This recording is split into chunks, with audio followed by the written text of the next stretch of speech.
제 16장.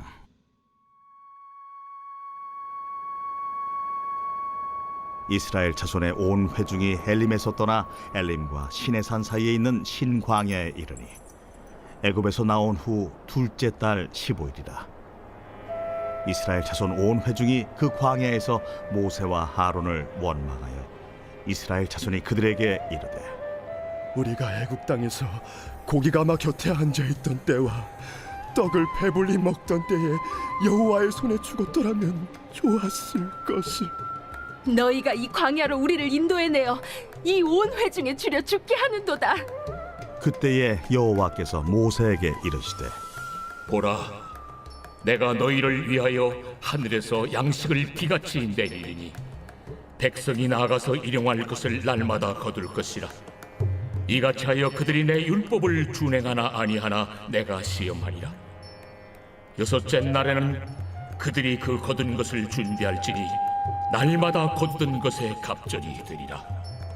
모세와 하론이 온 이스라엘 자손에게 이르되, 저녁이 되면 너희가 여호와께서 너희를 애굽 땅에서 인도하여 내셨음을 알 것이요, 아침에는 너희가 여호와의 영광을 보리니 이는 여호와께서 너희가 자기를 향하여 원망함을 들으셨습니다. 우리가 누구이기에 너희가 우리에게 대하여 원망하느냐? 여호와께서 저녁에는 너희에게 고기를 주어 먹이시고 아침에는 떡으로 배불리시리니 이는 여호와께서 자기를 향하여 너희가 원망하는 그 말을 들으셨습니다. 우리가 누구냐? 너희의 원망은 우리를 향하여 함이 아니요 여호와를 향하여 함이로다. 모세가 또 하론에게 이르되, 이스라엘 자손의 온 회중에게 말하기를 여호와께 가까이 나아오라. 여호와께서 너희의 원망함을 들으셨느니라 하라. 아론이 이스라엘 자손의 온 회중에게 말하매 그들이 광야를 바라보니 여호와의 영광이 구름 속에 나타나더라. 여호와께서 모세에게 말씀하여 이르시되, 내가 이스라엘 자손의 원망함을 들었노라. 그들에게 말하여 이르기를, 너희가 해질 때에는 고기를 먹고 아침에는 떡으로 배부리니 내가 여호와 너희의 하나님인 줄 알리라 하라. 저녁에는 메추라기가 와서 진에 덮이고 아침에는 이슬이 진 주위에 있더니 그 이슬이 마른 후에 광야 지면에 작고 둥글며 서리같이 가는 것이 있는지라. 이스라엘 자손이 보고 그것이 무엇인지 알지 못하여 서로 이르되, 이것이 무엇이냐? 모세가 그들에게 이르되, 이는 여호와께서 너희에게 주어 먹게 하신 양식이라. 여호와께서 이같이 명령하시기를, 너희 각 사람은 먹을 만큼만 이것을 거둘지니 곧 너희 사람 수여대로 한 사람에 한 오멜씩 거두되 각 사람이 그의 장막에 있는 자들을 위하여 거둘지니라 하셨느니라. 이스라엘 자손이 그같이 하였더니 그 거둔 것이 많기도 하고 적기도 하나 오멜로 되어 본즉 많이 거둔 자도 남음이 없고 적게 거둔 자도 부족함이 없이 각 사람은 먹을 만큼만 거두었더라. 모세가 그들에게 이르기를, 아무든지 아침까지 그것을 남겨두지 말라. 그들이 모세에게 순종하지 아니하고 덜어는 아침까지 두었더니 벌레가 생기고 냄새가 난지라. 모세가 그들에게 노하니라. 무리가 아침마다 각 사람은 먹을 만큼만 거두었고 햇볕이 뜨겁게 쬐면 그것이 쓰러졌더라. 여섯째 날에는 각 사람이 갑절의 식물 곧 하나에 2오멜씩 거둔지라. 회중의 모든 지도자가 와서 모세에게 알리되 모세가 그들에게 이르되, 여호와께서 이같이 말씀하셨느니라. 내일은 휴일이니 여호와께 거룩한 안식일이라. 너희가 구울 것은 굽고 삶을 것은 삶고 그 나머지는 다 너희를 위하여 아침까지 간수하라. 그들이 모세의 명령대로 아침까지 간수하였으나 냄새도 나지 아니하고 벌레도 생기지 아니한지라. 모세가 이르되, 오늘은 그것을 먹으라. 오늘은 여호와의 안식일인즉 오늘은 너희가 들에서 그것을 얻지 못하리라. 엿새 동안은 너희가 그것을 거두되 일곱째 날은 안식일인즉 그 날에는 없으리라. 일곱째 날에 백성 중 어떤 사람들이 거두러 나갔다가 얻지 못하니라. 여호와께서 모세에게 이르시되, 어느 때까지 너희가 내 계명과 내 율법을 지키지 아니하려느냐? 볼지어다, 여호와가 너에게 안식일을 주므로 여섯째 날에는 이틀 양식을 너희에게 주는 것이니 너희는 각기 처소에 있고 일곱째 날에는 아무도 그의 처소에서 나오지 말지니라. 그러므로 백성이 일곱째 날에 안식하니라. 이스라엘 족속이 그 이름을 만나라 하였으며 가시같이 희고 맛은 꿀 섞은 과자 같았더라. 모세가 이르되 여호와께서 이같이 명령하시기를 이것을 오멜에 채워서 너희의 대대 후손을 위하여 간수하라. 이는 내가 너희를 애굽 땅에서 인도하여 낼 때에 광야에서 너희에게 먹인 양식을 그들에게 보이기 위함이니라 하셨다. 또 모세가 아론에게 이르되 항아리를 가져다가 그 속에 만나 한 오멜을 담아 여호와 앞에 두어 너희 대대로 간수하라. 아론이 여호와께서 모세에게 명령하신 대로 그것을 증거판 앞에 두어 간수하게 하였고 사람이 사는 땅에 이르기까지 이스라엘 자손이 40년 동안 만나를 먹었으니 곧 가나안 땅 접경에 이르기까지 그들이 만나를 먹었더라. 오멜은 10분의 1 에바이더라. 할렐루야. 오늘 하루도 하나님의 은혜 가운데 또 빛으로 복으로 승리하시는 삶을 사시는 우리 성도님들 되시기를 주님의 이름으로 축복합니다. 오늘 우리가 함께 나눌 말씀은 출애굽기 16장입니다. 출애굽기 16장의 1절의 말씀 먼저 한번 같이 읽겠습니다. 이스라엘 자손의 온 회중이 엘림에서 떠나 엘림과 시내산 사이에 있는 신 광야에 이르니 애굽에서 나온 후 둘째 달 15일이라. 어제 묵상했던 출애굽기 15장에서 그들이 쓴물을 경험하고 난 다음에 엘림에 도착하였다, 이렇게 마지막에 기록되어 있었던 거 기억하시죠? 그러니까 그곳에는 물샘이 12개가 있었고 그리고 종려나무 70가지가 있었고, 그래서 광야를 나온 이 이스라엘 백성, 그리고 또 홍해를 경험하고 또 수르강의 쓴물을 경험했던 이스라엘 백성들이 충분하게 쉬고 안식할 수 있는 그런 장소를 이제 떠나게 된 겁니다. 그러니까 홍해를 건너고 가나안에 대한 이 기대가 완전히 무너졌던 것이 바로 이 수르 광야입니다. 그러니까 그들은 마치 죽을 고비를 한 번 더 넘긴 것처럼 그렇게 지쳐 있었는데 이 엘림에서 충분하게 휴식을 가졌던 거죠. 어쩌면 이들의 마음은 이곳이 마치 가나안인 것처럼 이렇게 엘림에 더 머무르면 좋겠다, 이렇게 생각했을 수도 있지 않을까. 그런데 이제 하나님께서는 엘림을 떠나게 하신 거죠. 엘림을 떠나.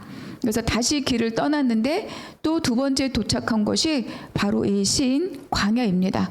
그러니까 6월절을 보낸 달이 첫 달이니까 이제 두 번째 달이 된 거죠.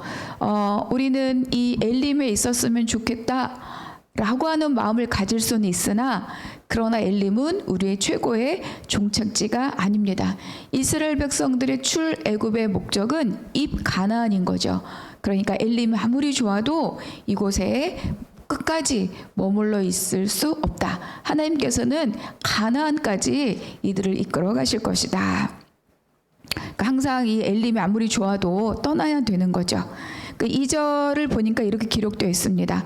이스라엘 자손 온 회중이 광야에서 모세와 아론을 원망하여, 그러니까 이들이 또 그 좋은 엘림을 떠났는데 또 다른 광야에 도착하니까 얼마나 힘들었겠습니까? 3절 이스라엘 자손이 그들에게 이르되 우리가 애굽 땅에서 고기 가마 곁에 앉아있던 때와 떡을 배불리 먹던 때에 여호와의 손에 죽었더라면 좋았을 것을 너희가 이 광야로 우리를 인도해내어 이 온 회중이 줄여 죽게 하는도다. 참 이들의 마음. 그러니까 이제 막 메고 나왔던, 헐레벌떡 메고 나왔던 그 발교되지 못한 떡 반죽 다 떨어진 거죠. 시간이 지났으니까. 그러니까 이제 뭘 먹고 사나, 뭘 먹어야 되지, 이런 염려는 충분히 있을 수 있다. 있을만 하죠. 그런데 더 기가 막힌 건 뭐냐면 3절에 보면 이들의 입에서 여전히 애굽을 추억하고 마치 그곳에서 잘 먹고 잘 살고 평안했던 것처럼 이 사실을 왜곡하고 있다는 거예요. 그러니까 하나님께서 그 모든 위험에서 그들을 건지시고 구별해 내시고 지금까지 이끌어 오셨는데 그 하나님에 대한 기대는 아무것도 없고 마치 애굽이 너무 좋았던 것인 것처럼 이들이 이야기하고 있는 거죠. 그러니까 애굽에서 살았던 이스라엘 백성들은 철저하게 억압당하는 그런 삶을 살아오다 보니까 무언가 가치로운 것, 명예로운 것 이런 것을 추구하고 그런 것을 소망하기보다는 당장 덜 맞고 당장 먹을 게 해결되고 이런 것으로 만족하는 굉장히 일차원적인 삶을 살아왔겠죠. 그리고 애굽과 바로가 그들을 이렇게 다루어 왔을 것입니다. 그러니까 주권을 잃어버린 삶은 이렇게 기가 막힌 삶을 살아갈 수밖에 없는 거죠. 그런데 그러니까 그렇게 살아왔던 이 백성들은 이 광야 생활도 힘든 거예요. 그곳에선 채찍이 싫었지만 나와서는 먹을 걸 걱정해야 되고 물을 걱정해야 될 이 광야 또한 그들은 마음에 들지 않고 힘겨웠던 거죠.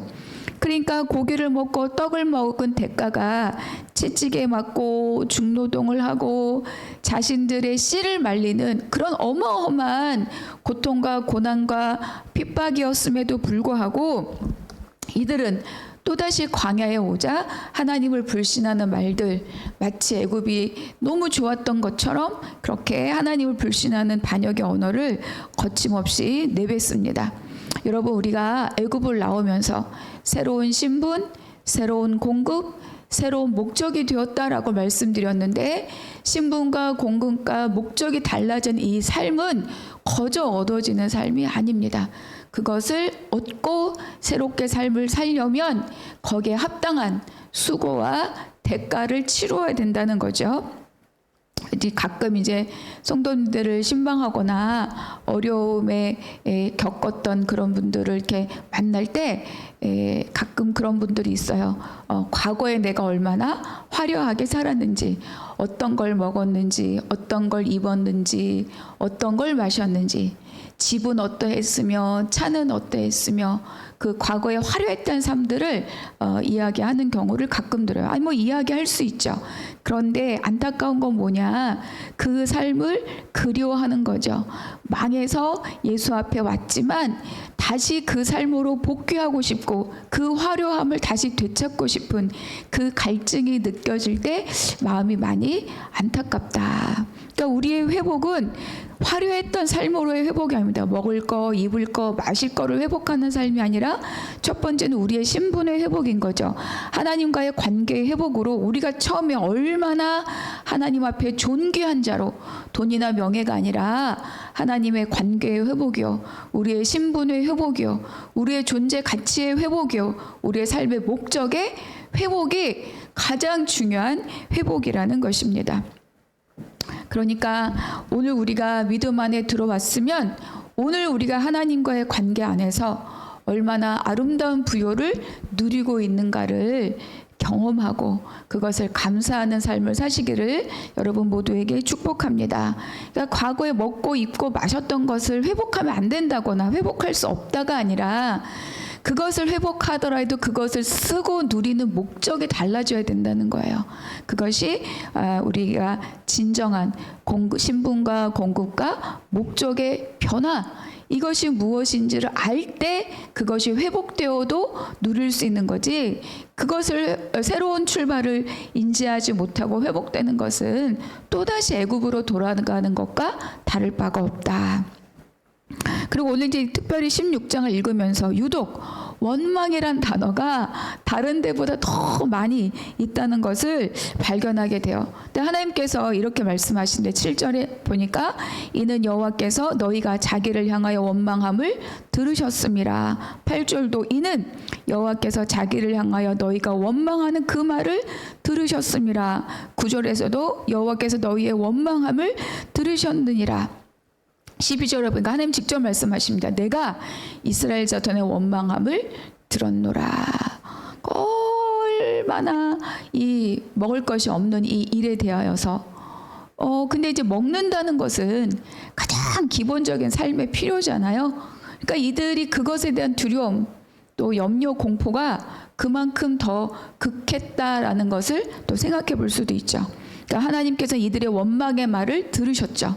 들으셨지만 이들에게 아침에는 떡으로 저녁에는 고기로 배불리 먹을 것이다 이렇게 말씀하십니다. 그리고 그럴 때 내가 여호와 너희의 하나님인 줄 너희가 알 것이다.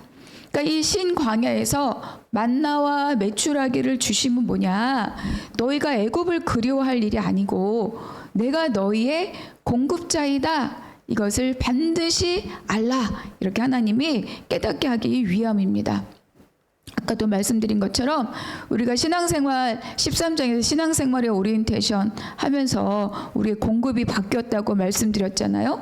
바로의 공급에서 하나님의 공급으로. 그러니까 아직도 이 애굽을 뼈와 몸에 생각에 새기고 있는 이 이스라엘 백성들에게 하나님은 너희의 온전한 공급자는 나 여호와 하나님이다. 이거를 말씀해 주는 거죠. 그러니까 광야는 뭐냐면 아무것도 스스로 할 수 있는 게 없는 거예요. 오직 하나님 한 분에게 전적으로 의존되고 의탁되어야만 살 길이 열리는 것입니다. 막 내가 무엇을 하려고 할 때 더 삶이 어려워진다는 거죠. 채찍도 없고 중노동도 없고 나일강의 아들을 버린 일도 없지만 먹을 것도 없고 마실 것도 없고 할 수 있는 일도 없는 것이 광야이다.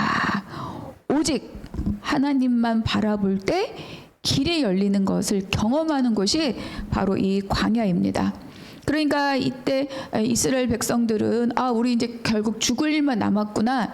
이렇게 망했으니 이렇게 먹을 게 없으니 우리는 죽을 일만 남았다. 그런데 하나님이 말씀하시는 거죠. 너희가 죽지 않는다. 너희가 세상 공급이 끊어져서 죽는 것이 아니다. 내가 너희의 공급자다. 하나님의 공급하심의 놀라운 역사를 경험하시는 여러분들 되시기를 바랍니다. 10절 아론이 이스라엘 자손의 온 회중에게 말하매 그들이 광야를 바라보니 여호와의 영광이 구름 속에 나타나더라. 그러니까 하나님께서는 이 이스라엘 백성들에게 내가 너희 하나님이고 너희와 함께하고 있다는 것을 보여주시기 위해서 구름 가운데 영광의 구름으로 나타나시는 거죠. 그리고 만나와 메추라기를 한없이 이들에게 부어주십니다. 그런데 이런 이제 하나님의 원칙에 하나님의 공급에 두 가지 원칙이 있어요. 16절 여호와께서 이같이 명령하시기를 너희 각 사람은 먹을 만큼만 거둘지니 곧 너희 사람 수요대로 한 사람의 한 오멜씩 거두되 각 사람이 그의 장막에 있는 자들 위하여 거둘지니라. 그러니까 첫 번째 원칙은 각 사람이 먹을 만큼 딱 하루치 분량을 거두고 아침까지 남겨두지 말라. 이것이 하나님 공급의 원칙입니다. 그러니까 이거는 뭐냐면 탐욕. 더 많이 거두고 더 많이 가져가고 그 탐욕 그리고 그것을 축적하고자 하는 욕심 이런 것들을 경계하는 하나님의 원칙입니다. 누군가는 많이 거둔다면 누군가는 적게 거두는 사람도 생길 수 있고 그렇죠? 누군가가 그걸 쌓아놓고 내일은 나가지 않아도 오늘 내가 먹을 것이 있다라고 하는 것은 하나님의 공급을 그 은혜를 잊어버리게 하고 그리고 또 매일매일 수고하고 매일매일 일상의 노동과 일상의 수고와 일상의 공급이 얼마나 귀한 것인지 그 은혜를 잊어버리게 하는 것이 바로 이 쌓아두고 많이 거두는 사람들의 욕심인 거죠. 그러니까 하나님이 공급자랑 은혜를 잊어버리게 만드는 걸 하나님이 첫 번째 원칙이 뭡니까? 먹을 만큼 하루치만큼 아침까지 남겨두고 쌓아두고 축적하지 말라. 이것이 광야를 지나면서 공급의 첫 번째 원칙입니다. 그러니까 자기 욕심, 자기 생각을 내려놓고 하나님의 말씀대로만 해라. 그런데도 불구하고 아침까지 남겨둔 사람이 있었잖아요. 하나님 그걸 다 치워버리는 거죠. 냄새가 나고 벌레가 났다. 22절입니다. 여섯째 날에는 각 사람이 갑절의 식물 곧 하나에 두 오멜씩 거둔지라. 그렇게 회중의 모든 지도자가 와서 모세에게 알림해. 그러니까 매일 하루 분량치만 하지만 바로 안식일 전날은 이틀치를 쌓아둬라. 그러니까 이틀치를 했지만 그 다음날 벌레 나지 않고 냄새도 나지 않았다. 25절 모세가 이르되 오늘은 그것을 먹으라 오늘은 여호와의 안식일인즉 오늘은 너희가 들에서 그것을 얻지 못하리라. 그러니까 두 번째 원칙은 뭐냐면 안식일을 지키라입니다. 안식일에 나가지 말라. 이미 그 전날 이틀치 양식을 거두라고 했고 거두게 했기 때문에 안식일을 나가지 말라. 안식일을 온전히 지키라. 그러니까 두 번째 원칙이 뭐냐면 안식일 훈련, 안식일 원칙입니다. 그러니까 하나님은 안식일을 온전히 하나님과 누리고 교통하기 위해서 이틀치 양식을 미리 주신 거죠. 그 일상의 수고를 멈추고 오늘은 하나님과 대면해라. 이것이 하나님 공급의 두 번째 원칙입니다. 그런데 안타깝게도 이틀치 식량을 거두었음에도 불구하고 또 그 당일에 나가는 사람이 있었던 거예요. 하나님이 그래서 이렇게 말씀, 어느 때까지 너희가 내 계명과 율법과 율법을 지키지 아니하려느냐. 그렇죠. 그제서야 이제 일곱째 날에 안식하는 훈련을 이제 제대로 지키는, 또 하나님의 명령을 지키는 백성들이 되었습니다. 33절 모세가 아론에게 이르되 항아리를 가져다가 그 속에 만나 한 오멜을 담아 여호와 앞에 두어 너희 대대로 간수하라. 증거판 앞에 두어 간수하라. 그리고 사람이 사는 땅에 이르기까지, 가나안에 이르기까지 이스라엘 자손이 40년 동안 만나를 먹었다. 하나님이 40년 동안 매일 하루도 빠짐없이 이들에게 공급자로서 만나와 메추라기를 주셨다는 거예요. 하나님께서 이 만나를 담은 항아리를 증거판 앞에 두어라. 기억해라. 내가 공급자임을 기억해라. 그리고 너희 대대로 자손들에게도 내가 공급자임을 알게 하라. 이렇게 말씀하시는 거죠. 그러니까 우리가 이제 공급이 끊어진다, 먹을거리가 없다, 이런 건 단순하게 먹는 것뿐만 아니라 우리의 삶의 모든 가장 기본적인 삶의 근간이 다 흔들리고 막 망하는 거죠.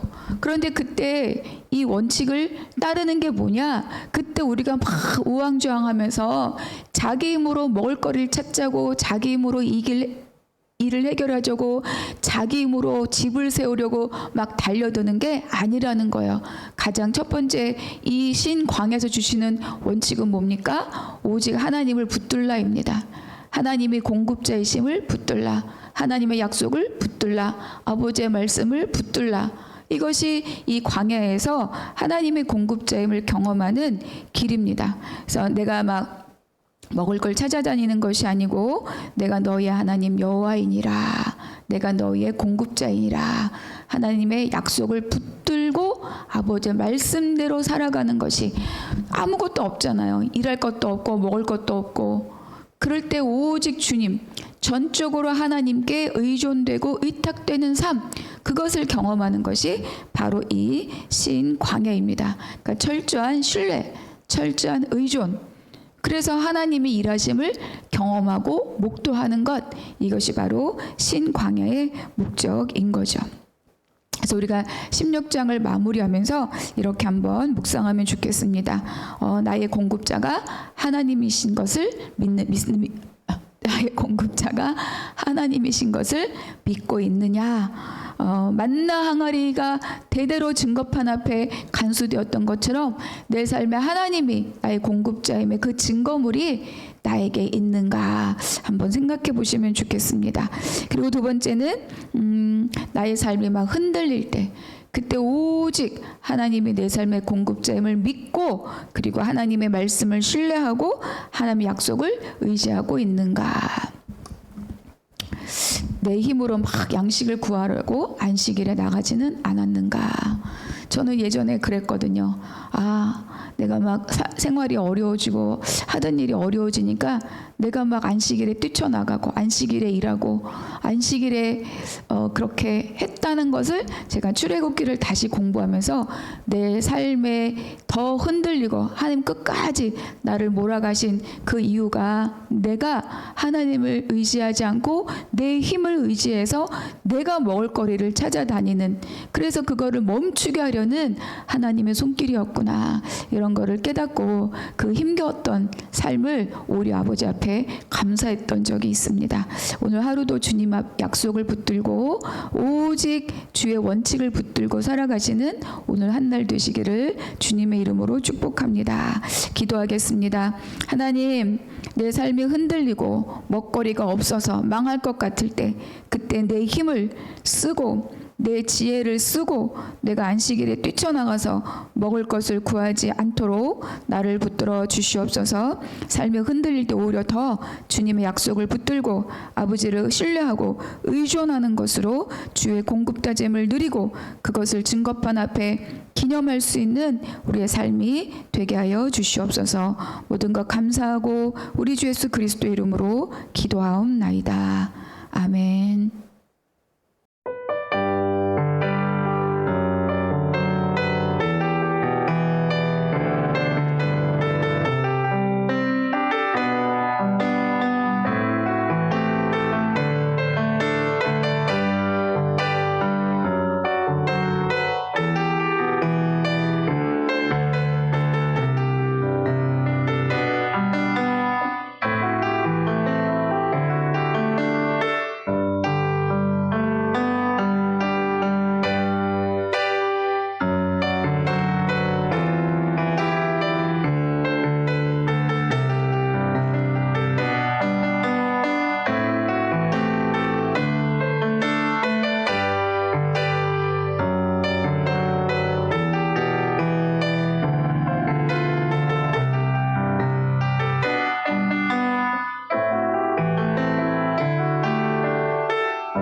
주